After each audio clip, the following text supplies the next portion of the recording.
We're going to give a few seconds to let people join in, and we'll start in a moment.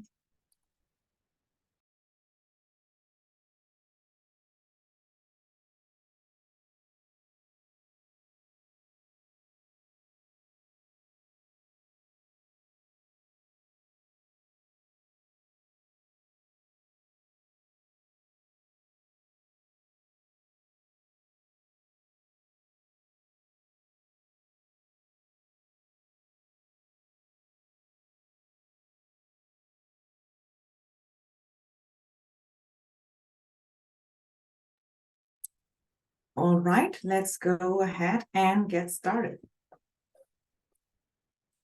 Welcome, everyone, to VERA's Sustainable Development Verified Impact Standard Overview webinar. Today, you will hear from Palak Sharma, with Program Officer within our Sustainable Development team, and myself, Vanessa Flores, Senior Program Officer of the Policy and Markets team at VERA. And we are very happy to have you all today to give you an introduction of the Sustainable Development Verified Impact Standard, or VISta for short. Next slide. Okay, before we dive in, let's go through our few housekeeping items. All general questions can be submitted through the Q&A function in Zoom. The webinar will be recorded, and the recording will be sent via email and posted on the VERA website and our YouTube channel by the end of the day. We'll do our best to answer as many questions as we can, but there's likely that there will be more questions that we have time to answer. So what we'll do is we provide answers to any relevant unanswered questions in a separate document and post it on the website along with a recording. Throughout the presentation, we'll be making reference to different documents. The links to all of the documents referenced will be included in the email we'll send to all attendees and all who have registered, along with the recording. Next slide.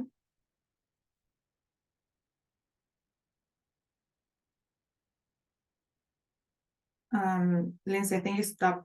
Oh, seems like we're having some technical issues here. So what I'll do is I'll start sharing the screen in a second.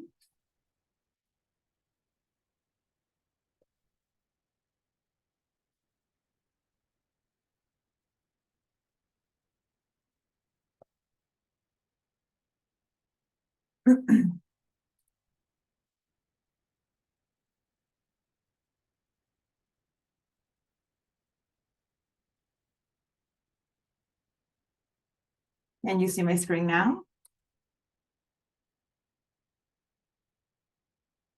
Oh, 1 second. Paula, can you see my screen? Yeah, you can go ahead. It's visible. Great. Great. Apologies for the technical issues. So for today's agenda, we are going to start with an introduction to the VISta standard and how the different stakeholders can draw value from it, followed by an overview of the VISta outputs, which are different ways in which projects can use VISta to demonstrate their benefits and access additional funding, followed by a brief explanation of the standard requirements, also an overview of the life cycle process, which includes third-party assessment, and we will close with a Q&A session at the end. Also, please note that this webinar will not touch on the sustainable development contributions that are required by the VCS standard. Instead, we'll focus solely on the VISta program in this presentation. Okay, now let's start with an introduction, starting with VERA. The standard body that has developed VISta. VERA is a standard setting body that catalyzes measurable climate action and sustainable development outcomes by driving large-scale investment in activities that reduce emissions, reduce plastic waste, improve livelihoods, and protect nature. VERA has developed different standards throughout the years, which you can see the logos of on the slide. These include the Verified Carbon Standard, which was the first standard VERA developed, the jurisdictional and nested framework, the Climate, Community, and Biodiversity Standard, or CCB for short, the Plastic Waste Reduction Standard, and the Sustainable Development Verified Impact Standard, or VISta for short, which we'll be focusing on today. So let's start with the introduction to the VISta program. What is VISta? VISta was launched in 2019, January 2019, which makes it one of ERA's newest standards.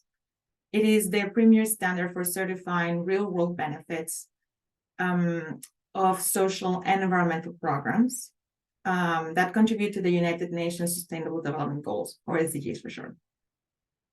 VISta ensures transparency through verified impact data and documentation, and its purpose is to drive finance to projects that demonstrate sustainable development benefits aligning with the SDGs. Just as a reference, by sustainable development benefit, we refer to net improvement in the conditions of people's prosperity or nature in reference to a baseline. These benefits need to be directly aligned to a specific SDG and a specific target, and monitored by a specific indicator. So now touching on the impact of these standards. So the impact today of the VISta standard are 117 projects that either have or are in the process of getting verified under this VISta program. These projects have issued 30.9 million of labeled VCUs. For those unfamiliar with what a labeled VCU is, we'll touch on this and explain this in a bit. Projects have used the VISta standard to collectively demonstrate benefits to and impacts across all 17 SDGs, and these projects are located in 38 countries, spanning 4 different continents. Okay, so let's now touch on why VISta. VISta is valuable to both project developers as well as buyers, credit buyers, investors, and donors as well.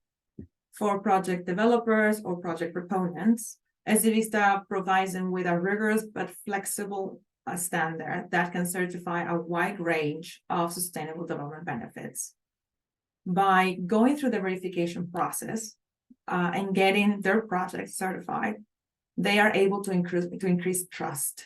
Then that trust enables large-scale investment and helps them continue and scale their work. Now, for investors, credit unit buyers, and donors, VISta provides them with label credits or assets that verifiable measure and track sustainable development benefits. By purchasing these label credits or these assets or investing in verified projects, they can demonstrate credibly their actions to advance their corporate sustainability commitments. Investing in projects that are verified under VISta safeguards them against greenwashing accusations, since the standard requires the projects to go through third-party verification and comply with a series of requirements and safeguards, which we'll introduce later. Now let's go into the VISta outputs, which, as I mentioned, are the ways in which projects can use the standard to communicate their impact. So we have 3 specific outputs under VISta. What I'll do is I'll define each one of them briefly, and then we'll go on through each one of them with an example to illustrate how this would look like in practice. So we have right now claims, VISta labels, and VISta assets. A claim is a statement about a project's unique sustainable development benefit that has been assessed by a third party. We have also labels, which are a marker affixed to a tradable social or environmental unit, such as verified carbon units, or VCUs for short, or plastic credits. Lastly, we have assets. An asset is a tradable unit that represents a project's unique sustainable development benefit that has been quantified using an VISta methodology. Now let's dive into each one of them. Starting with claims. As I mentioned, a claim is simply a verified statement of a project's impact. Any project can make claims, but projects that have been verified under VISta go through, as I mentioned, a third-party assessment or auditing, and therefore that increases the trust in the claims about the project's impacts or benefits. The following slide provides an example of what a claim could look like. In this example, let's say this project distributes or improve pit latrines and hand washing stations. So a claim from that project would look like something like this. During the monitoring period, let's say in this example, 2015 to 2020, the project built 15 additional improved pit latrines and hand washing stations. I think I'm showing the wrong slide. I'm supposed to be, okay. Sorry, I'll repeat the claim again. During the monitoring period, the project built 15 additional improved pit latrines and hand washing stations, thus providing sanitation services for 165 people. This benefit would be associated to SDG 6, clean water and sanitation, and it would be monitored using indicator 621 of the UN metadata, which is also included in this slide under the SDG. Now let's go into VISta labels. Great. So as I mentioned before, a label is a marker affixed to a tradable or environmental unit. An VISta label shows that a project was verified under the VISta standard, but also under another standard that issues tradable units, such as the verified carbon standard, which issues VCUs, verified carbon units, or the plastic standard, which issues plastic credits. In this example, let's say that a carbon project is registered under the VCS standard to verify its reduced emissions and issue and sell verified carbon units. Since the project also delivered carried activities that deliver additional benefits, the project decided to also register project under the VISta standard to verify the benefits to SDG 4, education, quality education, SDG 5, gender equality, SDG 6, clean water and sanitation, SDG 13, climate action, and SDG 15, life on land. So given that the project in this example has gotten joint verification, VCS and VISta, that project will be able to issue VCUs, the verified carbon units, with an VISta label that will signal to buyers that those carbon units are from a project that delivered additional sustainable development benefits. And that enables the project to sell those units at a premium. The same could happen with the plastic standard. So if the project, say that in this example, the project uses the plastic standard, issues plastic credits, but also gets the project verified under VISta to verify the sustainable development benefits. That project would be able to issue plastic credits with an VISta label to signal to buyers that those credits are associated to a project that also deliver additional sustainable development benefits. Okay. And now let's go into assets. Next slide. Great. So as I mentioned in the beginning, assets are standardized and tradable units representing a sustainable development benefit. For a project to be able to generate an VISta asset, it would need to use an VISta asset methodology. The methodologies set the criteria, the eligibility criteria for the project and the activities, and they dictate how the project, how the impacts are to be monitored and accounted for. So in the example that we have on the slide, we have a project, a cookstove project that uses VISta's time-saving methodology. This methodology enables projects that distribute and install energy-efficient cook stoves to monitor and account for the time households save by using cook stoves. We have some logos to illustrate, icons to illustrate how this would look like. So the project would distribute and install the cook stove across the community. And the families, by using the cook stoves, they start saving a lot of time because they don't have to spend that much time collecting the wood, and the cooking process becomes more efficient. The project developers then use the time-saving methodology to monitor and to account for the time each household saves by using these cook stoves. Once they complete the verification process, the project will be able to issue what we call time-saving units, or TSUs. Each time-saving unit equals to 1 year of time saved per household. The TSUs are issued through the Vera registry, where they can be traded to any party with a registry account. For more information on the VISta methodologies that are available or the ones that are in the pipeline, please visit our website. In the case that a project developer wants to develop a new methodology that they know the market is interested in, they can do so by following the requirements and the processes that are included in Appendix 3 of the standard. Here. Now let's move on to the requirements, which will be covered by my colleague, Palak Sharma, Program Officer of the Sustainable Development Team. Thank you, Vanessa. And thank you everyone for being here.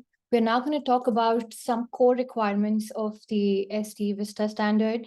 There are several requirements, definitely, but these are the key requirements that a project needs to comply with if they are to be certified or accredited under the SD VISta program. So out of all these, 4 of them are sustainable development benefits, causal chain, stakeholder consultation, and monitoring. We will be going over each one of them one by one now. Next, please. So the first one is sustainable development benefits. To obtain an SD VISta accreditation or certification, the project would need to demonstrate that it is generating net positive benefit to communities and the planet. And these benefits need to be aligned to a specific SDG under the United Nations metadata, a specific target under that SDG, and that target and SDG needs to be monitored through an indicator that also falls under that same SDG target. In addition to this, the project would also need to provide information about the context, the project activities, and the project would need to comply with a series of social safeguards that we will talk about in the coming slides, which include free, prior, informed consent and legal right to work on the land, and so forth. We have broadly assigned SDGs to the 2 sections and categories you can see on your screens right now. The first one being people and their prosperity, and the second one being planet. Now, of course, we do understand that no one SDG is so easily classified into one section. They are very connected to each other. And you also may have noticed that there is no SDG 16 and 17 in these categories. And that is because it's not that SD VISta projects cannot contribute or cannot demonstrate any contribution to these 2 goals of 16 and 17, but because these goals are very overarching and very national or internationally determined. But in case the project is contributing to it, it is more than welcome to showcase that in its description. Now, what's really important to understand here is that SD VISta requires projects to demonstrate net positive impact on both of these categories, people and their prosperity, and the planet. Next, please. The next requirement of SD VISta is a causal chain. So what is a causal chain? A causal chain is basically a map that showcases the cause and effect relationship that is a result of a project's activity. So basically, it is used to describe a project's output, outcomes, impacts, and these impacts should cover both the categories we discussed in the previous slide, that is people and their prosperity and the planet. Now, a causal chain should definitely include the positive and negative direct impact, or also known as intended impacts, and the negative indirect impacts, or the negative unintended impacts. If the project wants to cover the positive indirect impacts, it can do so, but it is the choice of the project proponent or developer. Now, if you look at this example on your screen, you will see that this project is working on mangrove restoration. So that is the activity, which you can see in a blue box. The causal chain has an index or a legend, which you can see on the right-hand side of the screen. The color-coded boxes are defined here. And if you look at green, you will see the outcomes of the project's activity. And if you look for yellow boxes, they show the impact of the project activity. Now, to differentiate between the positive and the negative impact, the project has used arrows. So the black colored arrows are meant to be the positive impacts and the red colored ones are to be negative impacts. Again, this is very subjective and any project can choose to show their causal chain in whatever manner they find suitable. More information on the best ways to present causal chain and draft on how they can do it is also available in the standard, the SD VISta standard version 1.0. Next slide, please. Now, the next important core requirement of SD VISta is stakeholder consultation. And this is a very, very detailed requirement. And you can, again, find more information in the standard. But the projects are required to identify, they are required to engage with stakeholders who can be directly or indirectly impacted by the project activities. So this is a brief overview of the requirements in this section that the projects will need to comply with. So let's go over them one by one. The projects need to provide access to all the information about the project to all the stakeholders. It also needs to perform continuous consultations and communicate any project-related updates to these stakeholders. Thirdly, it needs to make sure that the stakeholders are participating in the decision-making and in the implementation of the project's activities. The project proponent and developer also needs to make sure that there are proper mechanisms to prevent discrimination, to provide feedback and grievance redressal. And it also needs to ensure that there are proper worker rights which are protected, and there has been respect for rights and lands and territories and resources.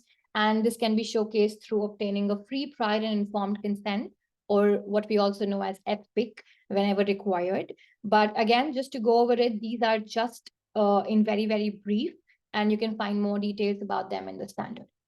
Next and the last key requirement that we believe in is monitoring.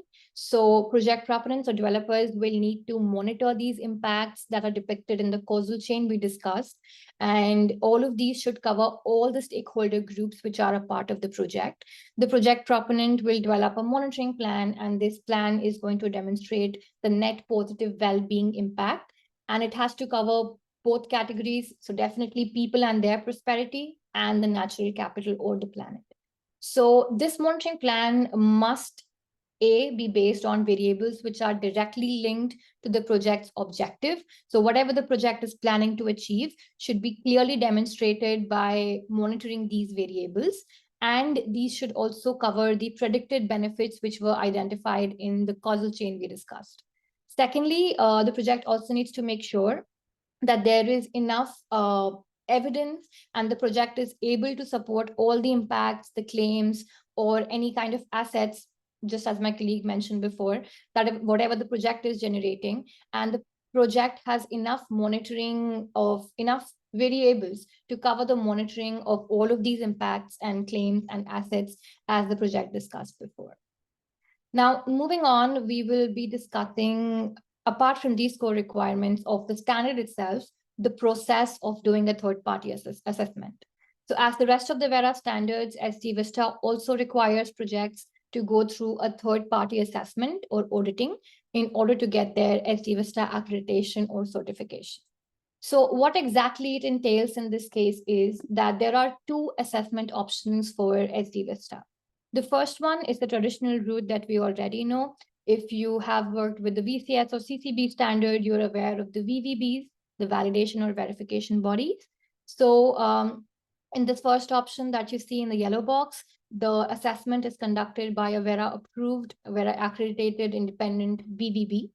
In the second option, which is not prevalent in the rest of the standards at VERA, SD VISta has allowed the use of this new pathway that is called independent expert evaluation. So this independent expert evaluation is an assessment that is conducted by a VERA approved independent expert. Now, the concept behind having an IEE pathway is to allow any projects which do not have the funding, which do not have the cost to, which do not have the capacity to incur the cost of hiring a VVB to undergo an SD VISta assessment through an IEE.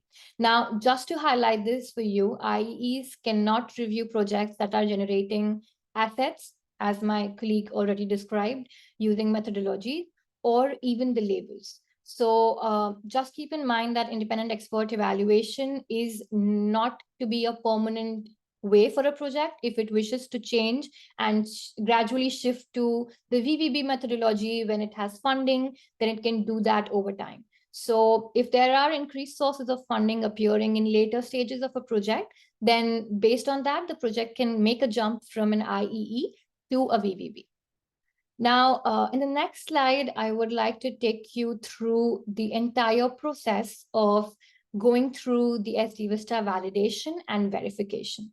So first of all, if you have a project that is developing an VISta asset, then as my colleague already mentioned, there should be a methodology. So you can find the list of VISta methodologies which have been approved on Vera website under VISta web pages. On the other hand, if you feel that there is no methodology which is related to your project activity and you believe you have the expertise and the know-how to develop your own methodology, then you're more than welcome to submit a proposal for it.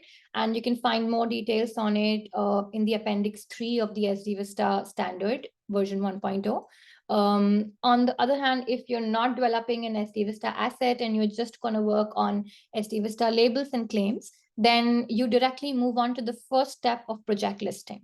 Now, in this case, a project developer or proponent will develop a draft project description in line with the VISta rules and requirements. And they would also open a registry account for themselves. And they would then submit these draft documents to Vera for a review. So Vera will then review these draft documents for a completeness check only. And they would be publishing it, we would be publishing it for a 30-day public comment period. After the 30-day public comment period, we would receive certain comments, or maybe we don't, but then we will be sending those compiled public comments to the project proponent developer and the VVB. Now, the third stage is the third-party validation, which means that a VVB, or in some cases, if you choose to go ahead with an IEE, they would conduct an on-site audit and they would review the project design, they would review the implementation of the project, and they would submit their report, which is called the validation report, to Vera. Now, Vera would review this validation report along with the finalized documents from the project. And this means that once these are approved, the project is an VISta validated project. Now, when the project starts monitoring its activities, it can develop a draft monitoring report, which it can then submit to Vera again. Vera would do a completeness check of it, and then it would go again for a 30-day public comment period. Then there would be another site visit by a VVB or an IEE, and we would review their verification report and we would review their the finalized documents, and then we would go ahead and do an accuracy review. Once this step is completed, the project can go ahead. In case it is in case it is using a methodology, it can start with asset issuance, the VISta asset issuance on the Vera registry.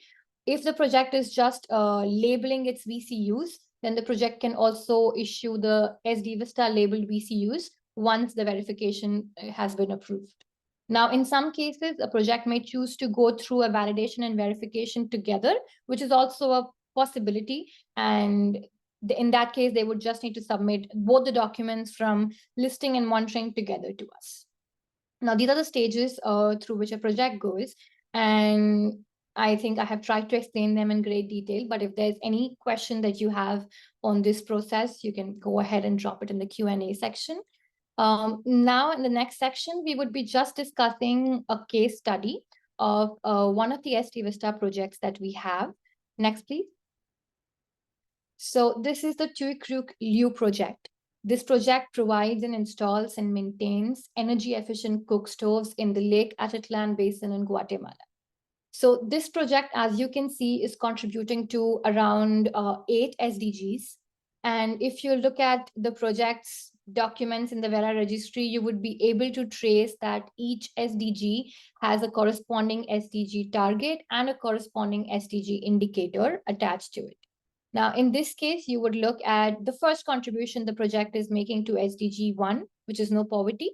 So in this case, the project claims that it increases yearly household income by US $261 per year. Now, this contribution is to be monitored constantly. in every monitoring report that the project submits. And the project will also be using an SDG indicator to capture this change in the income.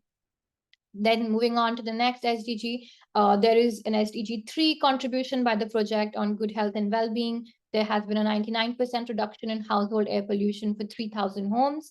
Then SDG 5 talks about the days that have been saved from women's time when they were usually collecting wood, but they're not doing it anymore because of the energy efficient cook stoves.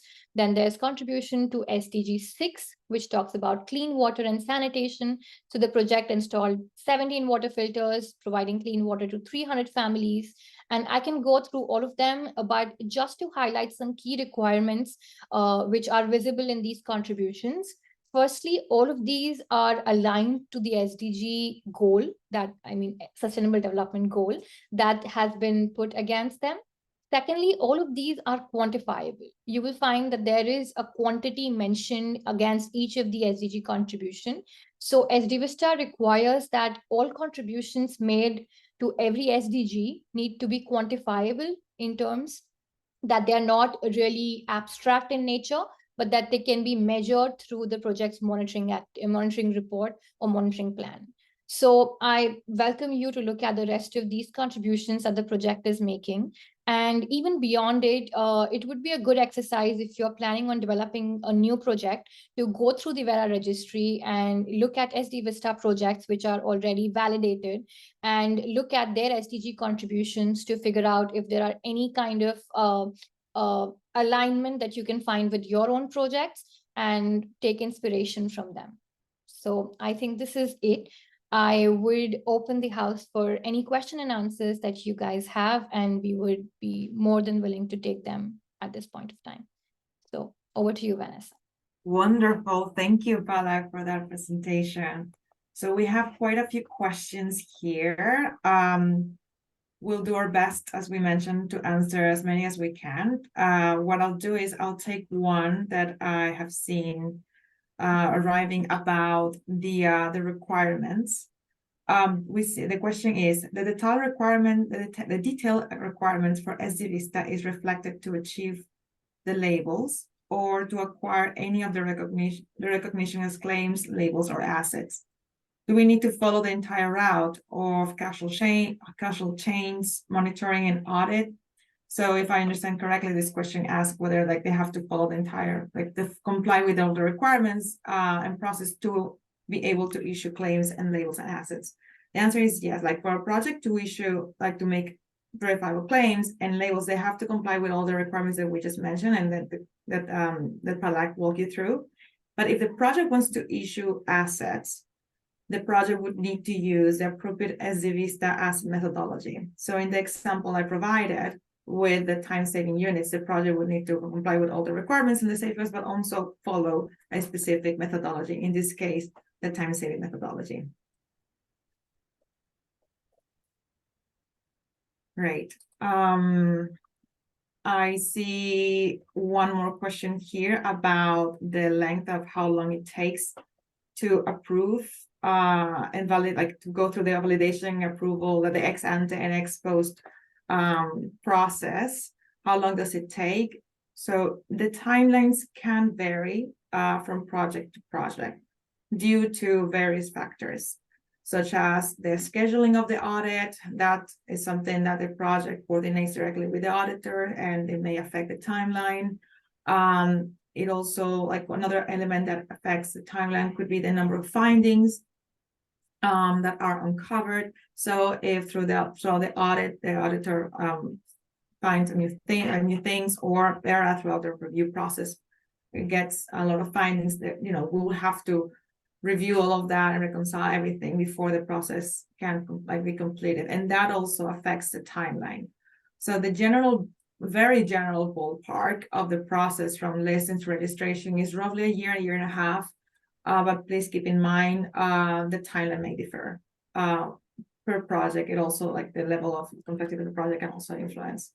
So yeah, this is a case by case, but this is a very rough general ballpark that we can provide at this point. I see one question for you, Palak. It is, what are the steps required for someone interested in working as an independent expert for the evaluation of VISta projects? Awesome. That's a great question. And we are definitely developing a coaster of IEEs. So you're more than welcome to look at the VISta webpage, where you will find an application form. You have to fill that out, and you have to attach all the requirements mentioned in that form, like your CV and other experiences and their proofs related to the particular sectoral scope that you want to apply for. And based on that, you could just submit it to us through an email, and we would be reviewing that application and getting back to you with our decision on it. At this point, I would, again, as I said, more than welcome you to look at the VERA's webpage to see the existing IEEs that we have, and then the process is also very clearly laid out there. Thank you, Palak. We have another question that is related to financial models. So most all information include confidential financial model of the project in terms of costs? So that's, again, a great question. So there is an option that a project proponent or developer can provide us a private confidential version of their project description or monitoring report, and they can provide us a version that can be available to the public. So we would definitely want to look at the financial model and the costs involved, and that would just be a private and confidential version of it. That would not be publicly available on VERA's website or registry. But then the version where there is that this information is not put can be the version that goes out into the public registry site. So in that way, there can be two versions of it, one with the private confidential information, one without it. And we will look at the one that has private information, but only make it publicly available when there is no information available on the second version. I hope that answers it.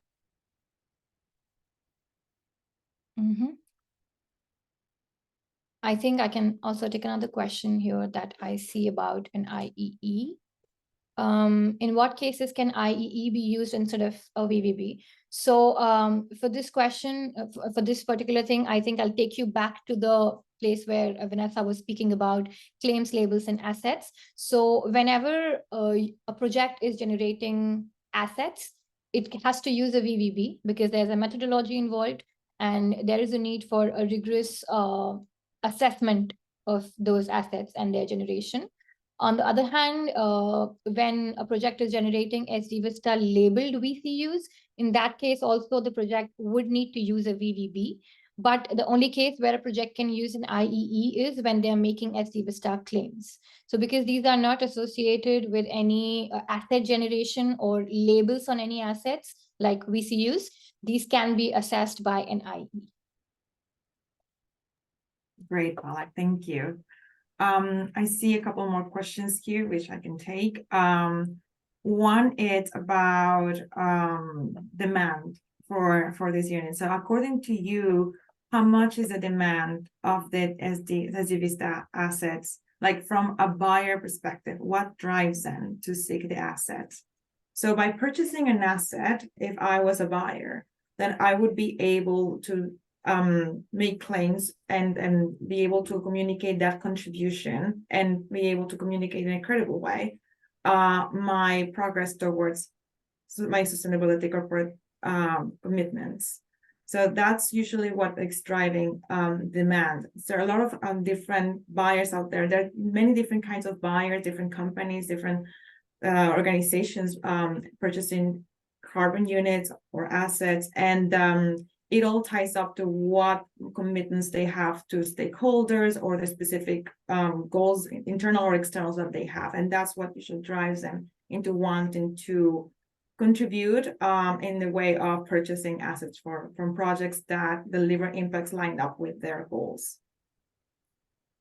I see another question here about labels. Can a project register for VCS and SCCB as well as VISta? The answer is yes. We have already had projects that have gone through the validation and verification process and got then the joint verification from all of these, from all three standards. And you can find more information about them in our registry as well. I see one more question that I can take, and that's about, can you just put a brief on project-specific indicators in these projects and how their credibility stands against the official indicators? So for those who could not probably get the question is about using self-defined indicators or project-specific indicators against the UN SDG indicators. So SD-VISTA gives this option to projects to, in case they do not find any SD indicator aligning with their activity, they can create their own project specific indicator under the same SDG target. So this exists because SD indicators can sometimes be difficult to measure on a project level. We do understand that SDGs were created keeping in mind the national and international projects, and that's why they do not and will not be able to capture a project at a smaller scale like the ones that come for SD-VISTA. So in this case, a project-specific indicator is an apt use.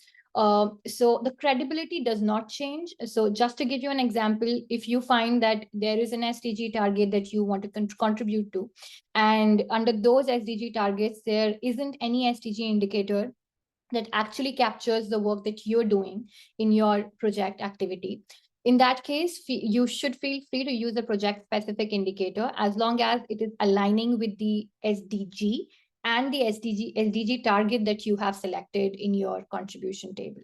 So this project-specific indicator should basically exhibit that it is more aligned to your activity than any official indicator that is present in the UN metadata. And that is credible enough for us to understand that you have used a project-specific indicator because there wasn't any SDG indicator that matched your activity. So there isn't any preferential treatment between both of them, but then still the first choice should be to use the SDG indicators, which are provided by United Nations metadata. And in case their failure to capture your activity, then you can shift on to using a project-specific indicator. Anything you want to answer, Vanessa? Thank you, Palak. I see here another question, and this one relates to cost. How much does it cost for a project to get the SD-VISTA claims? So just, I'm going to provide more like a general question, general answer here. For projects who develop, like the projects and want to get the verification, they will have to deal with different kinds of costs. Let's put them in 3 different buckets. One bucket is expenses related to the project, how much it costs to carry out activities. Those expenses, the projects know best. The second bucket of expenses are expenses related to getting the registry account and the account in the Vera registry, and all of the fees and all of the information about costs are included, related to the validation and verification, are included in the fee schedule document on our website. We'll send a link to this document in the email we'll send with the recording. And the third bucket of costs, it's related to the hiring, the expenses with the VVB, the validation and verification body. And that is something that the project, it's directly between the project and the VVB. That will be the third bucket. We cannot really provide any insight on that because that's not related to Vera. But yes, the link to the fee schedule will be provided in the email, and you can consult all the different fees involved, and can provide you an idea of how much those expenses would add up to.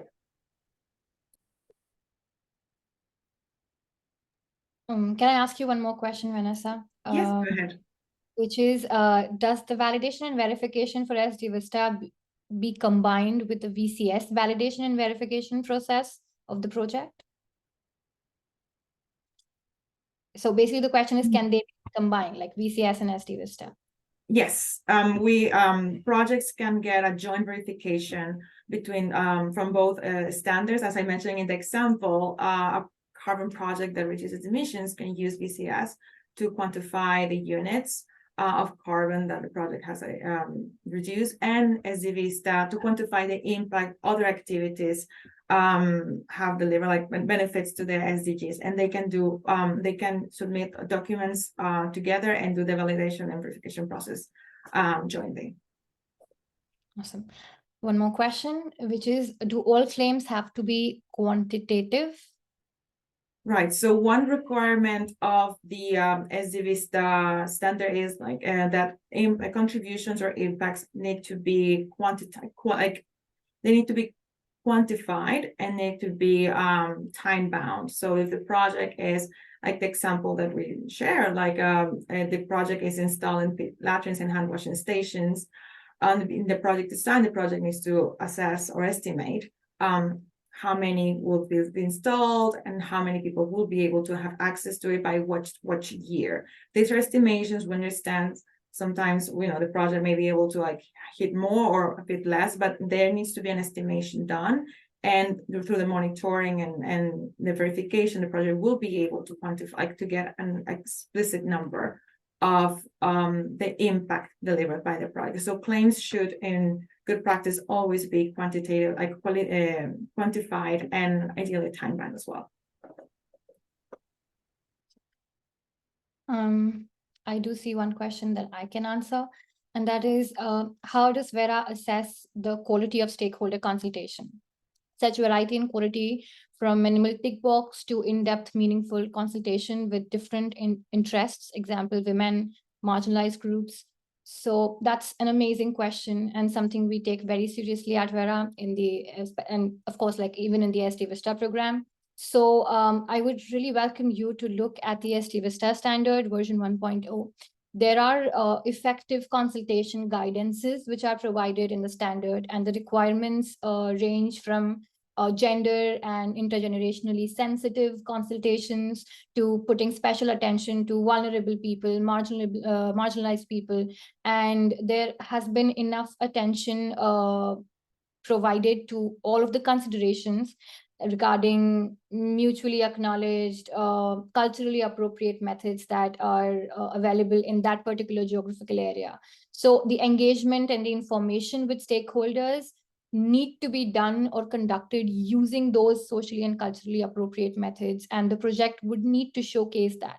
And there is always an option for the project to go as in-depth as it wants, to mention the kind of participatory identification ecosystem services that it has created and the evaluation of these type of services. So all of these are requirements of SD VISta, and even if some projects are not aware of these, there are guidances available in the standard that talk about the effective consultation methods.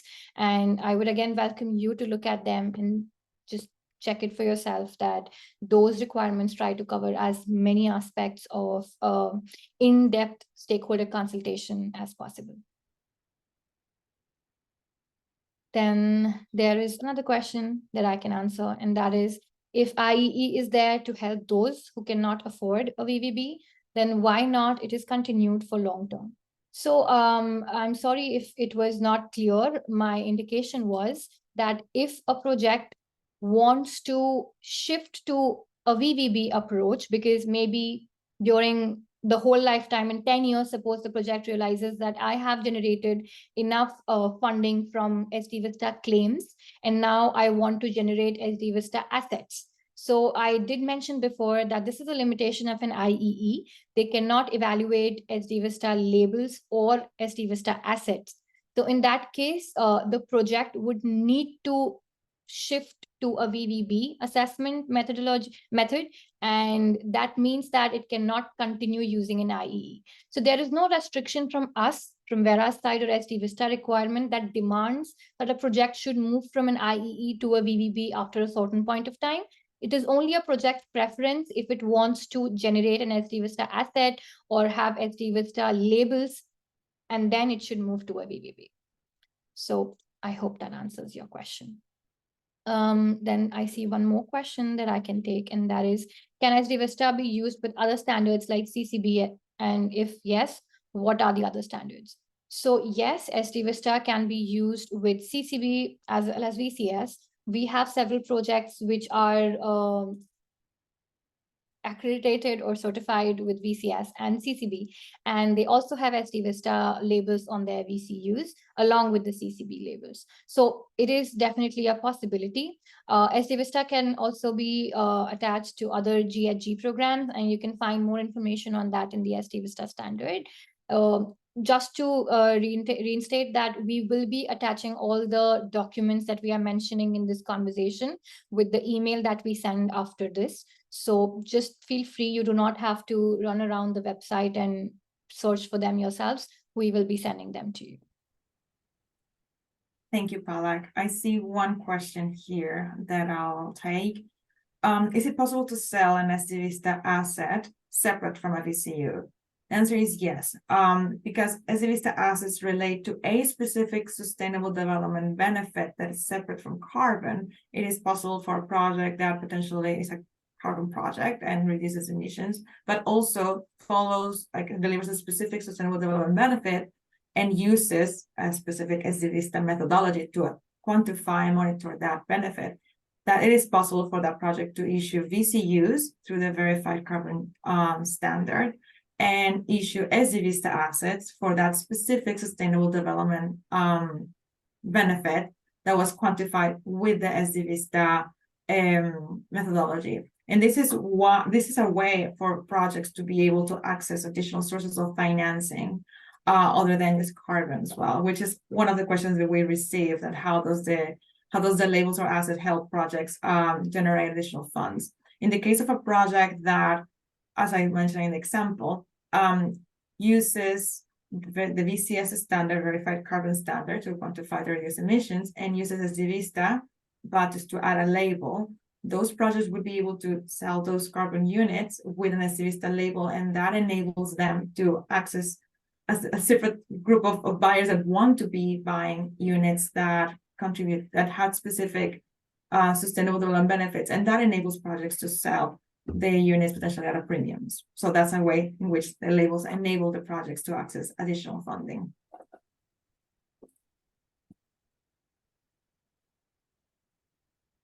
Okay. Go ahead. I think I answered the two questions that I had with this one answer. So if you have another question, Paula, go ahead. I can. So this question is, in VCS, we need to provide a PDD for validation. What kind of documents are needed for registration to SD VISta registry?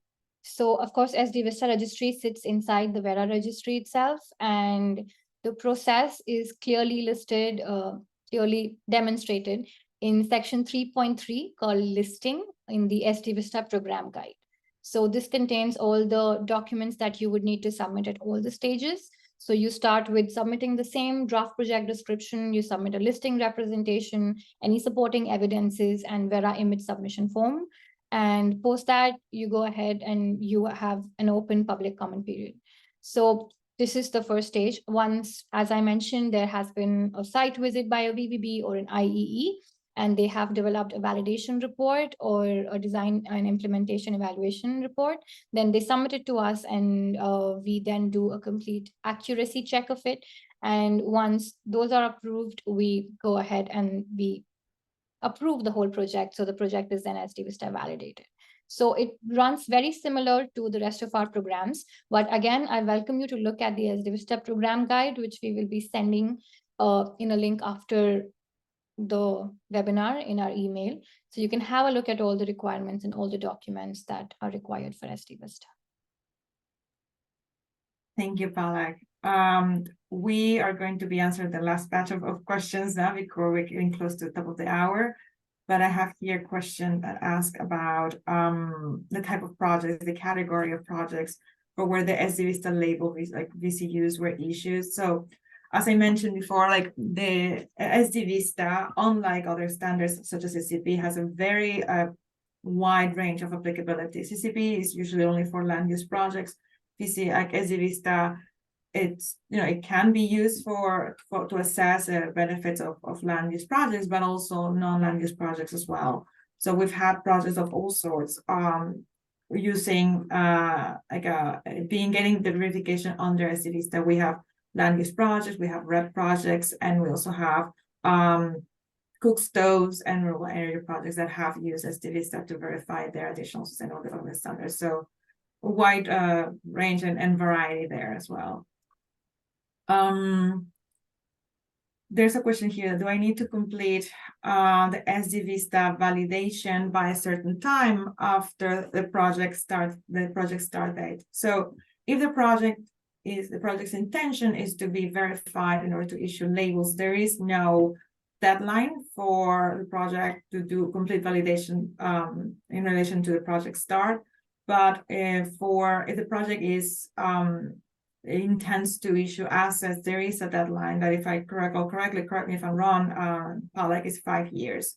A project needs to get validated within 5 years of the project start in order to be able to issue assets. Yeah. And again, like, please feel free to look at the standard and the program guide as much as possible. And I'm sure most of your questions can be answered in those.